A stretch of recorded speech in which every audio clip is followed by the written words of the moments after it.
2 3 தடவை அந்த பொதுக்கூட்டம் நடக்கும்போது அவருக்கு அதிகமான கூட்டம் வந்து அதை வச்சு பார்க்கும்போது அந்த இளைய தலைமுறை எல்லாம் அங்கே போடுற மாதிரி ஒரு ஐடியா தெரியுது.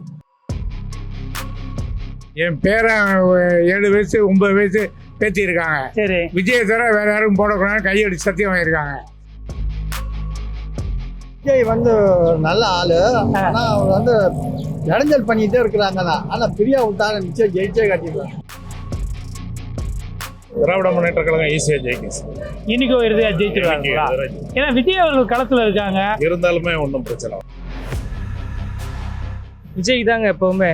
இன்னைக்கும் இளையராஜா ஒன்றும் தொகுதி புதுசு இல்லை, பழசு தான். அவர் இதுக்கு முன்னாடியே எம்எல்ஏ வந்திருக்காரு. ஜனங்களுக்கு நல்ல விவரம் தெரியும். கூட ஓட்டு மாத்தி மாத்தி போட்டு அழுத்து போயிடும். ஒரு வாட்டி மாத்தி தான் போடுவோமே. அவர் வரட்டும், ஒரு வாட்டி மக்களுக்கு ஏதாவது செய்யட்டும். பாதிக்கு பாதி தான் சார் எல்லாம். இது திமுகவுலேயும் பாதி சொல்றாங்க பொதுமக்கள். விஜய்க்கு எல்லாம் என்ன கம்பல் பண்றாங்க. என்ன வந்து யாரு வந்தாலும் எங்களுக்கு வந்து ஒரு பெனிஃபிட்டா இருக்கணும். வெற்றி வாய்ப்புலாம் சொல்ல முடியாது. ஒரே ஒரு கருத்து தானே, அவங்க யாருக்குமே ஓட்டு போடக்கூடாது, படித்தவனுக்கு ஓட்டு போடணும். அதை போட்டால் நமக்கு நல்லா இருக்கும், நாடு நல்லா இருக்கும்.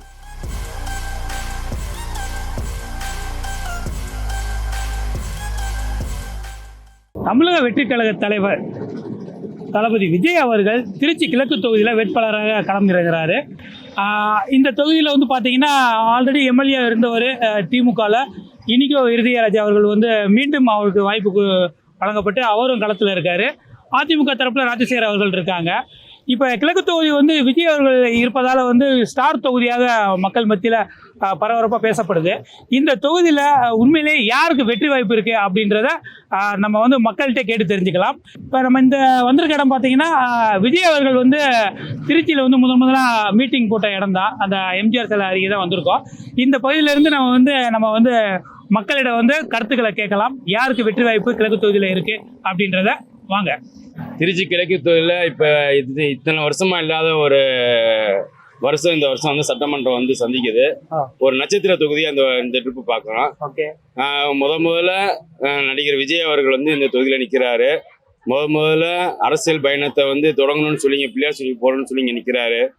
அதனால இத்தனை வருஷம் ஆண்டவங்களும் சரி, இனிமேல் ஆள போகிறது யாருன்றது மே மாதம் தெரிஞ்சிடும். அதிக வாய்ப்புன்னு பார்த்தீங்கன்னா ஒரு நட்சத்திர தொகுதின்றனால இந்த டைமில் வந்து அதிகபட்சமாக நட்சத்திரமாக ஜொலிக்கிறது வந்து நடிகர் விஜயா இருக்கார். அவருக்கு ஒரு வாய்ப்பு கொடுக்கலான்றது எல்லாத்துடைய மக்களுடைய கருத்தாக நான் தெரிவிக்கிறேன். நான் எந்த ஒரு அரசியல் கட்சியிலையும் கிடையாது. இருந்தாலும் என்னுடைய ஓட்டு வந்து டிவிக்கே தான் போடலான்னு சொல்லி ஒரு மனசில் இருக்குது. இல்லை, இன்னைக்கு இளையராஜா அவர் வந்து சட்டமன்றத்தில் வந்து போன டைம் அவர் தான் ஃபஸ்ட் டைம் இங்கே நின்னார். உதயசூரியன் சின்னத்தில் நின்னார். அவரும் சிறப்பாக இந்த தொகுதிக்கு வந்து நல்லா செஞ்சுருக்காரு. இப்போ மக்களுடைய கருத்தில் என்னன்னு கேட்டிங்கன்னா அவர் செய்யலைன்ற காரணம் கிடையாது. இன்னைக்கு இளையராஜா செயல்பட்டுறது நல்லா தான் செயல்பட்டுருக்காரு. இருந்தாலும் ரெண்டுமே கிறிஸ்துவ வெள்ளாளர்கள். அதனால் இங்கே வந்து அதிகபட்ச ஓட்டு இங்கிட்ட வந்து சமத்துவமாக இருக்குது. அதனால் நட்சத்திரம்னு பார்த்தீங்கன்னா இவர் வந்து மக்கள்கிட்ட வந்து அதிகமாக நடிகர் விஜய் அவர்கள் வந்து மனசில் இருந்து பதிஞ்சிருக்காரு. அதனால் விஜய் அவர்களுக்கு நீங்கள் ஜெயிக்கக்கூடிய வாய்ப்பு அதிகம் இருக்குன்னு நான் நினைக்கிறேன். விஜய் தான் தெரியுது. விஜய் அவர்கள் தான். எதனால் அப்படி சொல்கிறீங்க சார்? மக்களுங்களுக்கு வந்து இந்த மாதிரி ஒரு இதாகுது, அதனால அப்படி தெரியுது. பிள்ளைங்க வந்து சிறு வயசு பிள்ளைங்க ஒரு மாதிரியா சொல்லுதுங்க. அந்த மாதிரி அதுங்க தான் வருவோம், நாங்கள் தான் போடுவோம் அப்படின்ட்டு. உங்கள் வீட்டில் பிள்ளைகள்லாம் அந்த மாதிரி சொல்கிறாங்கல்ல, அதன் அழுத்தத்துக்கு காரணமாக நீங்கள் சொல்கிறீங்க. ஓகே. ஏன்னா இப்போ ஏடிஎம்கே டிஎம்கேக்கு மத்தியில் கடுமையாக போட்டி இருக்குன்றிருக்காங்க. இந்த இதுக்கு மத்தியில் வந்து விஜய் வந்துருவார் அப்படின்ட்டு எந்த அளவுக்கு சாத்தியம்னு நினைக்கிறீங்க? பிள்ளைங்க எல்லாம் காலேஜ் பிள்ளைங்க அந்த மாதிரி ஒரு குறிக்கோளில் இருக்குது. சரி, அந்த மாதிரி வந்துருவாங்கிறது பிள்ளைங்க எல்லாம் ஒரு குறிக்கோளில் பேசி அவருக்கு வெற்றி வாய்ப்பு இருக்குன்றீங்க. விஜய் தாங்க வரும். விஜய்க்கு தான் இருக்குங்களா? அவர் வந்து ஃபேமஸான ஆளு மக்கள்கிட்ட. அதனால வயசு இளைஞர்கள்லாம் அவருக்கு தான் ஓட்டு போடுவாங்க. அதனால கட்சிக்காரங்க வந்து ஓட்டு போடுவாங்க. ஆனால் பொதுமக்கள் 3/4 பேர் விஜய்க்கு தான் போட்டுருவாங்க. விஜய் வந்து நல்ல ஆளு. ஆனா அவர் வந்து இடைஞ்சல் பண்ணிட்டே இருக்கிறாங்கண்ணா. ஆனா பிரியா விட்டாங்க நிச்சயம் ஜெயிச்சே காட்டிடுவாங்க. விஜய் தான் ஓட்டு போடுவாங்க. லேடிஸ் போடல கொண்டு இளைஞர்கள் பெண்களை பார்த்தீங்களா டிவில அழுகுறாங்க. அதெல்லாம் அவருக்கு ஓட்டு நிச்சயமா கிடைக்கும். இந்த தொகுதியை பொறுத்த வரைக்கும் கட்சிக்காரங்க ஓட்டெல்லாம் அதை பற்றி எல்லாம் கேர் பண்ண முடியாது. பொதுமக்கள் ஓட்டுலாம் முக்கால்வாசி தான் ஓடும், நிச்சயம் ஓடும். திராவிட முன்னேற்ற கழகம் ஈஸியா ஜெயிக்கும். இன்னைக்கும் இறுதியா ஜெயிச்சிருவாங்களா? ஏன்னா விஜய் அவர்கள் களத்துல இருக்காங்க, இருந்தாலுமே ஒன்றும் பிரச்சனை வராது. ஏடிஎம்கே தரப்புல ராஜசேகர் அவர்கள் இருக்காங்க. அதெல்லாம் பிரிஞ்சாலும் டிஎம்கே ஈஸியாக வரும். எதனால அவ்வளவு கான்பிடண்டா சொல்றீங்க? அது பாருங்க, வரவிட்டி சார் இப்போ வந்து உள்ள சூழ்நிலையில வந்து இப்போ ஒரு கருத்து சொல்ல முடியாது. அது இன்னும் இவங்க வந்து எப்படி வேட்பாளர்கள் வந்து இறங்கி வேலை பார்க்குறாங்களோ அந்த அளவுக்கு தான் சொல்ல முடியும். இப்போ வரைக்கும் வந்து இது நல்ல முறையில தான் இருக்குன்னா இன்னும் நாளை அவங்க வேட்புமனு தாக்கல் பண்ணணும். அது இன்னும் அவங்க எப்படி கேன்வாசிங் பண்றாங்க அது வந்து நிலைமையை பொறுத்து தான் சொல்ல முடியும். விஜய் அவர்கள் வந்து களத்துல இருக்காங்க. இப்ப அவங்க விஜய் வந்து சார் வந்து எப்படின்னா களத்துல இருக்காங்க, அவங்க வந்து கேன்வாசிங் வந்து இறங்கி வேலை பார்க்காம இருக்காங்க. அவங்க வந்து இறங்கி வேலை பார்த்தாங்க தான் அவங்களோட கருத்து சொல்ல முடியும். அவங்க வந்து இப்போ எப்படின்னா வண்டியில தான் போயிட்டு கேட்டுட்டு இருக்காங்க. இவ்வளவு நாள் அவங்க பண்ணது வந்து பொதுக்கூட்டத்துக்காக வந்து போயிட்டு இருந்தாங்க. இப்போ வந்து அவங்க எலெக்ஷன்ல நிக்கிறாங்க அப்படிங்கன்னா ஒவ்வொருத்தரையும் வந்து ஓட்டு கேன்வாசிங் எப்படி பண்றாங்களோ அதுக்கு தகுந்த மாதிரி பண்ணாங்கன்னா அவங்களோட வெற்றி வாய்ப்பு சொல்ல முடியல. அது வந்து எப்படி பண்றாங்கன்னு சில நாட்கள் தான் சொல்லுவோம். இப்போ வந்து ஸ்டாலின் சார் செஞ்சிருக்காங்க, அவங்களுக்கு வந்து செய்வாங்க. இப்போ மீதி ஆட்கள் வேட்பாளர் இருக்காங்கன்னா அவங்க செஞ்சாதாங்க சொல்ல முடியும். அது இன்னும் நாளாக தான் சொல்ல முடியும். விஜய் தாங்க எப்பவுமே. இன்னைக்கும் இளையராஜா ஒன்றும் தொகுதி புதுசு இல்லை, பழசு தான். அவர் இதுக்கு முன்னாடி எம்எல்ஏ இருந்திருக்காரு, ஜனங்களுக்கு நல்ல விவரம் தெரியும். ஓகே. இவர் புதுசா இப்ப ராஜசேகரன் வந்து Indira Ganesan college owner, chairman அவரு. அவர் இப்ப புதுசா நிக்கிறாரு. இப்ப ஜனங்களுக்கு வெற்றி வாய்ப்பு வந்து விஜய்க்கு தான் அதிகம். விஜய்க்கு தான், டிவிக்கு தான். இளைஞர் ஓட்டு எல்லாமே விஜய்க்கு தான் விழுவோம். விஜய்க்கு தான், மாற்றமே இல்ல அதுல. இங்கிட்ட விஜய் தான். இந்த அளவுக்கு கான்பிடண்டா சொல்றதுக்கு என்ன காரணம்? ரசிகர்கள் ஓட்டு நிறைய இருக்கு. புதுசா போடுற ஓட்டு எல்லாமே விஜய்க்கு தான் விழுவோம். அதுல எந்த மாற்றமுமே இல்ல, விஜய்க்கு தான். ஆல்ரெடி வந்து எம்எல்ஏ இருந்தவங்க இப்ப மீண்டும் இருக்காங்க. இனிகோ இறுதியராஜ் இல்ல இருந்து ஒன்னும் செய்யல. இதுக்கு மேல வாய்ப்பு கொடுப்பாங்க, புதுசா வரவங்க ஏதாவது செய்வாங்கன்னு. சார் வந்தா செய்வாங்க. வெற்றி வாய்ப்பு விஜய்க்கு தான் சார். விஜய்க்கு தான் வெற்றி வாய்ப்பு இருக்குல்லையா? எதனால அப்படி சொல்றீங்க? அது கூட ஓட்டு மாத்தி போட்டு அழுத்து போயிடும். ஒரு வாட்டி மாத்தி தான் போடுவோங்க. அவர் வரட்டுமே ஒரு வாட்டி, மக்களுக்கு ஏதாவது செய்யட்டும் அப்படிங்கிறது என்னோட கருத்து. இப்போ ஆல்ரெடி டிஎம்கே தான் எம்எல்ஏ இருந்தாங்க, அவங்க என்னென்ன நன்மைகள் செஞ்சிருக்காங்க? என்னத்த செய்யறாங்கண்ணா, ஒண்ணும் யாருக்கும் ஒண்ணும் செய்யல. ஒரு வாட்டி மாத்தி போட்டு பாப்போம் அவருக்கு. அவர் வந்து என்ன செய்யறாரு பாப்போம் நாட்டுக்கு அப்படிங்கிற என்னோட கருத்து. அவ்வளவுதான். பாதிக்கு பாதி தான் சார் எல்லாம். இது திமுகவுலேயும் பாதி சொல்கிறாங்க பொதுமக்கள். விஜய்க்கு எல்லாம் என்ன கம்பல் பண்ணுறாங்க. என்ன வந்து யார் வந்தாலும் எங்களுக்கு வந்து ஒரு பெனிஃபிட்டாக இருக்கணும். கான்ட்ராக்டை ஒழிச்சிட்டு கவர்மெண்ட் வந்து எடுத்து நடத்தணும். என்ன கார்பரேஷன்ல இருந்து, டாக்டருங்கள இருந்து, ரயில்வேல இருந்து, இபில இருந்து, பாதாள சாக்கடை வரைக்கும் கான்ட்ராக்ட் வேண்டாம் எங்களுக்கு. வந்து எனக்கு இல்லாட்டினாலும் பரவாயில்லைங்க. பொதுமக்கள் வந்து நிறைய பேர் எம்ப்ளாய்மெண்ட்ல பதிவு பண்ணி, என் பிள்ளைங்கள 3 பேர் டிகிரி முடிச்சிருக்கிறாங்க, வேலை வாய்ப்பு இல்லை, அலைஞ்சிட்டு நிற்கிறாங்க. கூலி வேலை லோடு தூக்குறான் என் பையன். என்ன எம்ப்ளாய்மெண்ட்ல பதிவு பண்ணி புண்ணியம் இல்லாமல் இருக்குது. எந்த கட்சிக்காரங்களும் வந்து எங்களுக்கு வந்து ஒரு முக்கியத்துவம் கொடுக்கல. ஆனால் செய்கிறாங்க, ஸ்டாலின் ஐயா செய்கிறாரு. ஆனால் எங்களுக்கு வந்து நிரந்தர வேலை போட்டு கொடுத்தா இன்னும் நல்லா இருந்திருக்கும். நாங்கள் மிகவும் சந்தோஷமா பட்டிருப்போம். வெற்றி வாய்ப்புன்னு யாருன்னு சொல்ல முடியாது. இந்த 5 வருஷமா இருந்த அவரோட டிஎம்கே இதுக்கு பதிலாக இந்த வாட்டி கொஞ்சம் மாற்றம் இருந்தா நல்லா இருக்குன்னு மக்கள் எதிர்பார்ப்பாங்க. அதுக்குதான் விஜய் எதிர்பார்க்கறாங்க. விஜய் அடுத்த வர புது தலைமுறை வந்து ஒரு நல்ல இது பண்ணுவாங்கன்றது எல்லாம் எதிர்பார்க்கறாங்க. ஆமா, இப்ப பாத்தீங்கன்னா இப்ப ஏடிஎம்கே வந்து ராஜசேகர் இருக்காங்க, அவருக்கு எந்த அளவுக்கு செல்வாக்கு இருக்குமா இந்த கிழக்கு தொகுதியில? எல்லாருக்குமே பொதுவாக எல்லாருக்குமே செல்வாக்கு இருக்கும். உங்களுக்கு இவ்வளவு செல்வாக்கு இருக்குன்றது நான் நார்மலான ஒரு பொது மனிதர், அதனால வந்து அதை பத்தி சொல்ல தெரியாது. ஓகே, இந்த கிழக்கு தொகுதிக்கு என்னென்ன விஷயங்கள் செய்ய வேண்டியது இருக்குமா? மக்களுடைய அடிப்படை தேவைகள் நிறையவே இருக்குது. ஒரு ஏரியாலையும் பார்த்தீங்கன்னா மழை காலம்லாம் வந்தா மேடு பள்ளம் அந்த மாதிரி எல்லாம் வருது. இந்த பாலத்துக்கீழ ராமகிருஷ்ணா பாலத்துக்கீழ எப்போதுமே மழை வந்தா நிக்குது. அந்த வழியா தான் நான் வேலைக்கு வர்றது. அங்க எப்போதுமே தண்ணி நிக்குது. எவ்வளவோ மேடு பண்றாங்க, மண்ணு போடுறாங்க, அதுக்கப்புறம் அந்த சரி பண்றது இல்ல. அந்த மாதிரி இருக்கு. அதெல்லாம் கொஞ்சம் பண்ணா நல்லா இருக்கும். இப்ப ஆல்ரெடி எம்எல்ஏ திமுக தரப்புல இருந்தாங்க, அவங்க என்னென்ன நன்மைகள் செஞ்சிருக்காங்க? அவங்களும் ஓரளவுக்கு எல்லாம் நல்லா செஞ்சிருக்கிறாங்க. ஓகே, செய்யாம இல்ல, எல்லாம் செஞ்சிருக்காங்க. வேற என்னென்ன அடிப்படை தேவைகள் கிழக்கு தொகுதிக்கு தேவைப்படுது மக்களுக்கு? எல்லாமே தேவைப்படுது. எதுன்னு சொல்ல முடியும்? மக்கள்னா எங்களை மாதிரி நடுத்தர மக்களுக்கு எல்லாமே தேவைப்படுது. இதுதான் அதுதான் சொல்ல முடியாது. எல்லாருக்குமே சில விஷயங்கள்ல தேவைப்படுது. இப்ப கடுமையான போட்டி இருக்கும் கிழக்கு தொகுதியில. இப்ப வெற்றி வாய்ப்பு யாருக்கு இருக்கும்னு நினைக்கிறீங்க? அது வந்து மக்கள்கிட்ட தான் இருக்கு, யாருன்னு சொல்ல முடியாது. ஓகே. இனிக்கு இருதயராஜ் மிக அற்புதமான ஒரு கல்வி கண்கள் திறந்த ஒரு அதிகாரியாகவும் ஒரு எம்எல்ஏவும் இருக்காரு. நிச்சயமாக அவர் அனுபவம் மிக்கவரும் இருக்கிறதுனால அவர் வாய்ப்புகள் உண்டு. இவர் முதலாக தாவேக்கால இவர் வந்து செஞ்சிருக்காரு. அரசியல் அமைப்பு, இந்த புரோட்டோகால்ஸ் இதெல்லாம் அவருக்கு இனிமேல் லேர்ன் பண்ணிட்டு தான் அவர் வந்து சக்ஸஸ் பண்ண முடியும். அதனால அவருடைய வெற்றி அப்படிங்கிறது எதிர்பார்ப்பு கம்மி தான். இப்போ இனிக்கு இருதயராஜ் நிறைய சர்வீஸ் பண்ணியிருக்காரு மக்கள் மத்தியில். ஆனால் வியாபாரிகள் மத்தியில் சப்போர்ட் பண்ணுறாரு. அவருடைய உண்டான அதிகாரத்தை பயன்படுத்த முடியாமல் இந்த அரசு அவரை வந்து முடக்கி இருக்குதுங்கிறது உண்மை.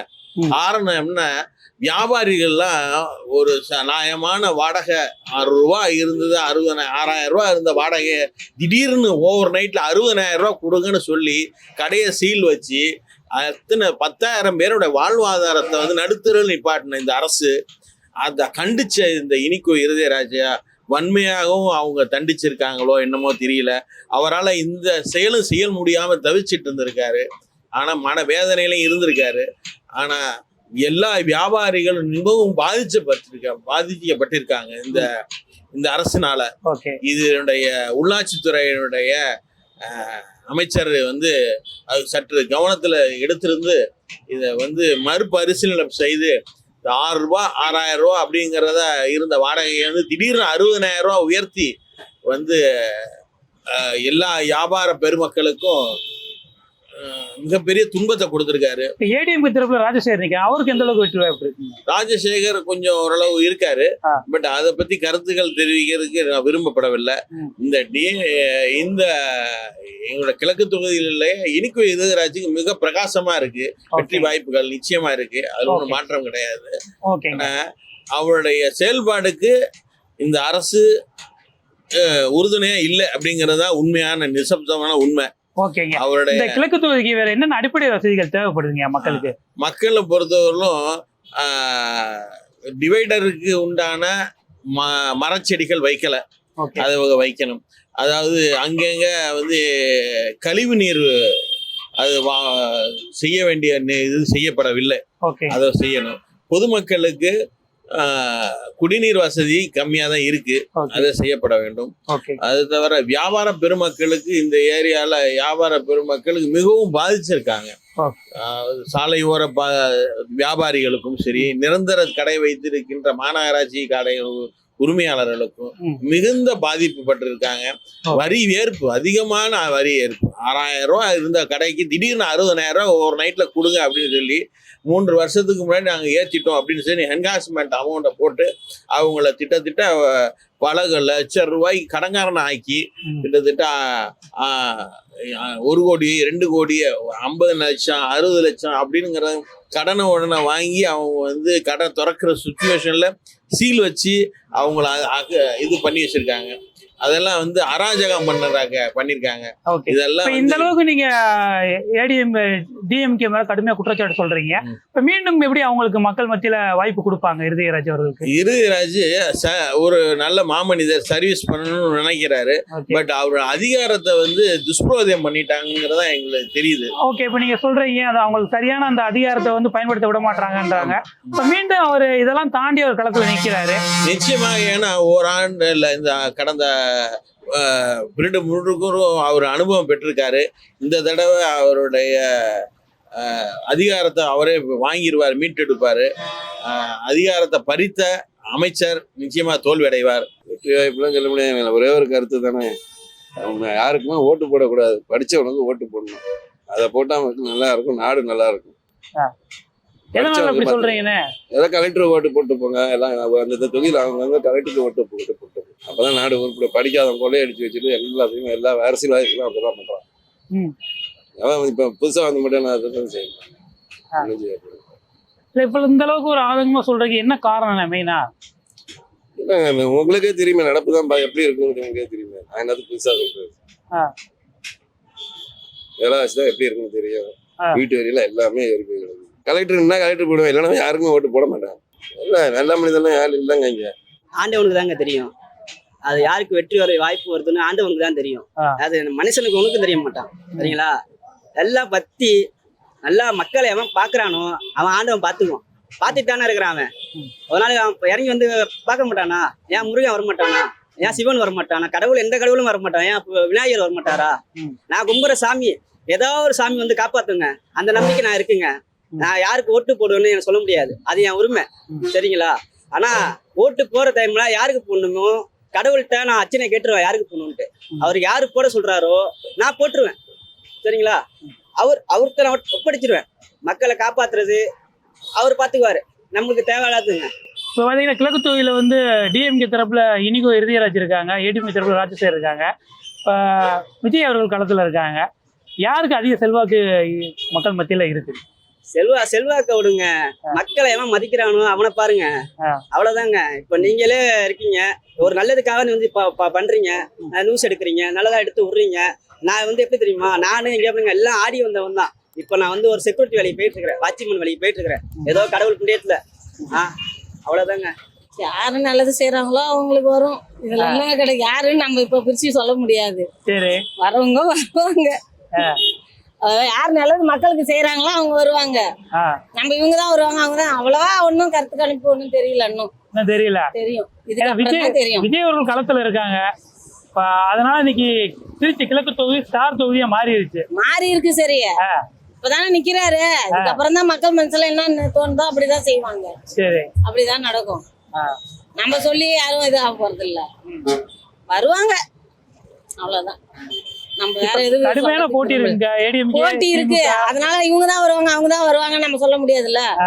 அதனால வரவங்க வரட்டும். இப்ப நிறைய பேர் உங்க கடைக்கு வருவாங்க, நிறைய பேசுவாங்க. அதை பத்தி எல்லாம் யாரும் பேச மாட்டாங்க. விலை என்னன்னு கேட்பாங்க, வாங்கிட்டு போயிடுவாங்க. எல்லாம் சொல்லிட்டு தான் இருக்காங்க. பசங்க எல்லாம் விஜய்க்கு போடுன்னு சொல்றாங்க. போடும், பாப்போம், போட்டுதான் பாப்போம் ஒரு தாட்டி. அவர் என்ன சொல்றாரு, என்ன பண்றாருன்னு மக்களுக்கு வந்தவங்க பண்ணிருக்காங்க. இன்னும் அவர் வந்து என்ன பண்றாருன்னு பாப்போம். பாப்போம், செய்வோம்.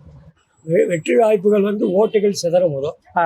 ரெண்டாவது வந்து வெற்றி வாய்ப்புகள் வந்து ஏடிஎம்கேக்கு ரொம்ப பிரகாசமா இருக்குது. ஓகே. ரெண்டாவது வந்து மிச்ச கட்சிகள் வந்து ஓட்டை பிரிப்பாங்க, அவ்வளவுதான். ரெண்டாவது வந்து பெரும்பாலும் ஏடிஎம்கேக்கு நல்லா இருக்கு. ஓகே. இப்போ விஜய் அவர்கள் களத்தில் இருக்காங்க, அவருக்கு எந்த அளவுக்கு செல்வாக்கு இருக்கு? விஜய்க்கு வந்து இளைஞர்கள் தான் இருக்கு.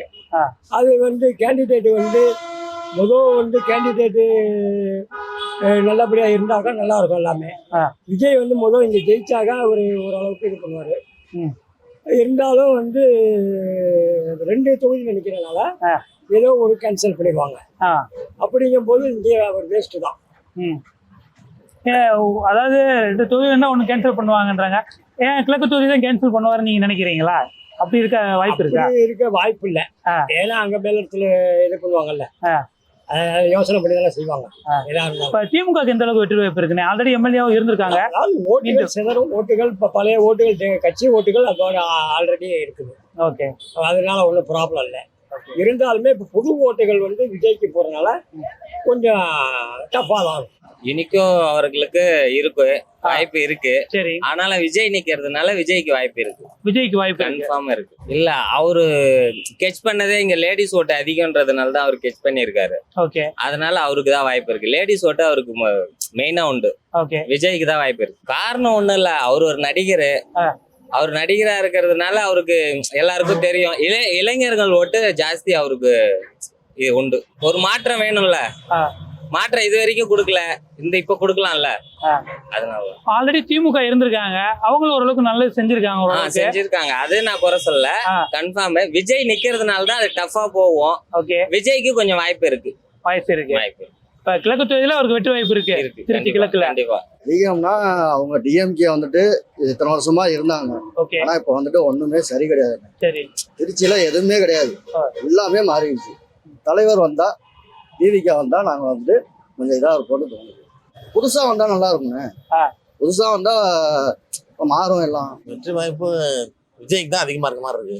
விஜய்க்கு தான்? ஆமா. எதனால அப்படி சொல்றீங்கன்னு? ஏன்னா 2-3 தடவை அந்த பொதுக்கூட்டம் நடக்கும்போது அவருக்கு அதிகமான கூட்டம் வந்துச்சு. அதை வச்சு பார்க்கும்போது அந்த இளைய தலைமுறை எல்லாம் அங்க போடுற மாதிரி ஒரு ஐடியா தெரியுது. இப்ப கூட்டம் அதிகமா வந்தா எல்லாம் ஓட்டா மாறிடுமா என்று பல்வேறு அரசியல் கட்சி தலைவர்கள்லாம் விமர்சனம் பண்றாங்க. இருந்தாலும் ரொம்ப தீவிரமாலாம் இருக்காங்க. ஆ. ரொம்ப தீவிரமாலாம் இருக்காங்க. ஏன்னா ஒரு கூட்டம்னா அவ்வளோ வெறித்தனமா ஆறாங்க. அப்படிங்கும்போது அவருக்கு வெறித்தனமா இருக்கும்போது விஜய்க்கு தானே ஓட்ட போவாங்க. ஒரு 90% விஜய்க்கு தான் இருக்கு. இப்ப திமுக எந்த அளவுக்குன்னு இருக்கு? இந்த மாதிரி இல்ல. இப்ப எனக்கு இது அப்படி இந்த பக்கம் போனாருன்னா அவ்வளவு கூட்டம் போகுமான்னு சொல்ல முடியாது. அவர் வந்தாருன்னா 1000 2000 பேர் பின்னாடியே சுத்துறாங்க. அதுல 1000த்துல ஒரு 50% ஓட்டு போட்டா கூட போதும். ஜெயிச்ச மாதிரி தான். ஒரு 95% விஜய்க்கு தான் வாய்ப்பு இருக்கு. இதுவரையிலையும் விஜய் போட்டியிட வரலையும் இன்னைக்கு இதுதான் வாய்ப்பா இருந்துச்சுங்க. சரிங்க. ஆனா விஜய் எப்போ போட்டி போறேன் அறிவிச்சாரோ கண்டிப்பா அவரு தான் மக்களுடைய ஓட்டு போற திரும்பி இருக்கு. விஜய் ஜெயிச்சிருவாங்க கிழக்கு தொகுதியில. என் பேரன் 7 வயசு 9 வயசு பேச்சு இருக்காங்க. சரி. விஜய் தவிர வேற யாரும் போடக்கூடாது கையடிச்சு சத்தியம் வாங்கியிருக்காங்க. இந்த மாதிரி எல்லா வீட்லயுமே இந்த மாதிரி நடக்குது. சத்தியமே வாங்கிட்டாங்களா? ஒவ்வொரு வீட்லயுமே இருக்க சின்ன பிள்ளைங்க அத்தனையுமே விஜய் தான் வேணும் விஜய் தான் வேணும் ஒரு பார்மாட்டியா இருக்கு. ஆனா கட்சியில உள்ளவங்க அத்தனை பேருமே டிஎம்கே தான் வரும்னு சொல்லி முழு நம்பிக்கையில இருக்காங்க. சரி. ஆனா இது ஒரு பரபரப்பா இருக்கு. கடைசி நிமிஷம் என்ன தெரியாது. ஆனா விஜயை பொறுத்தவரை வந்துடுவாருன்னு இளம் தலைமுறையினர் போல அத்தனை பேர் எதிர்பார்க்கறாங்க. பேரம் பேச்சு சொல்றதுக்காக நீங்க ஓட்டு போட்டுருவீங்களா? கண்டிப்பா வேற வழி.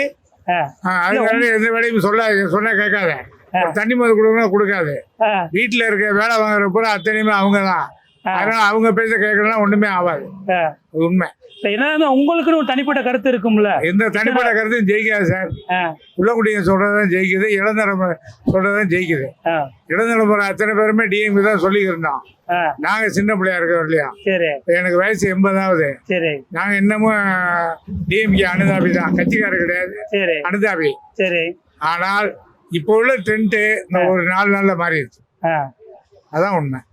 அப்ப கிழக்கு தொகுதி யாருக்கு வெற்றி அதிகமா இருக்கு? விஜய்க்கு தான் வெற்றி வாய்ப்பு அதிகமா இருக்கு.